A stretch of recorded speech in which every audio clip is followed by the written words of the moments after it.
In a significant operation targeting drug cultivation, Mehlagarh police station along with a massive contingent of the TSR successfully destroyed over 1,20,000 cannabis plants in the sensitive region of Dhanmura in Trivandal.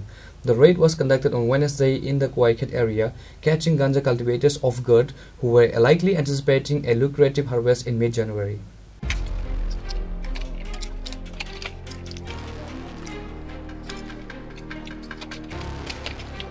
The raid focused on 14 separate plots of illegal cannabis cultivation in the Dakshin Trivandal area, which is identified as a sensitive zone for such activities.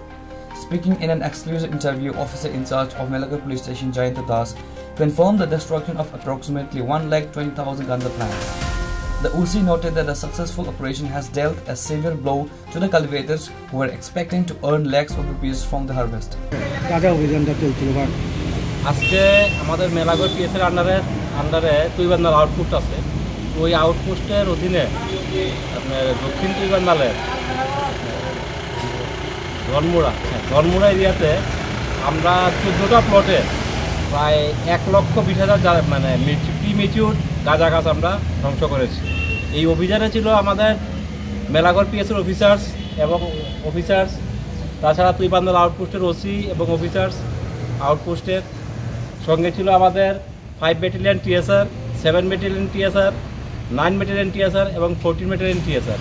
এই টিএসআরের সবাই যৌথ সম্মিলিতভাবেই আমরা এই অভিযানটা আমরা আজকে success করি।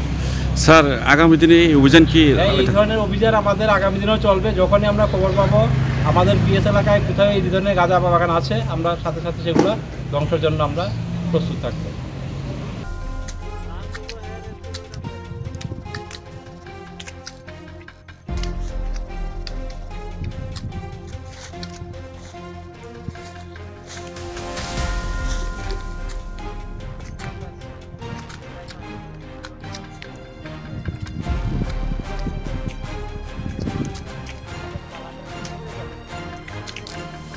Reported by Musharraf from Sunamurachi, Nikhram.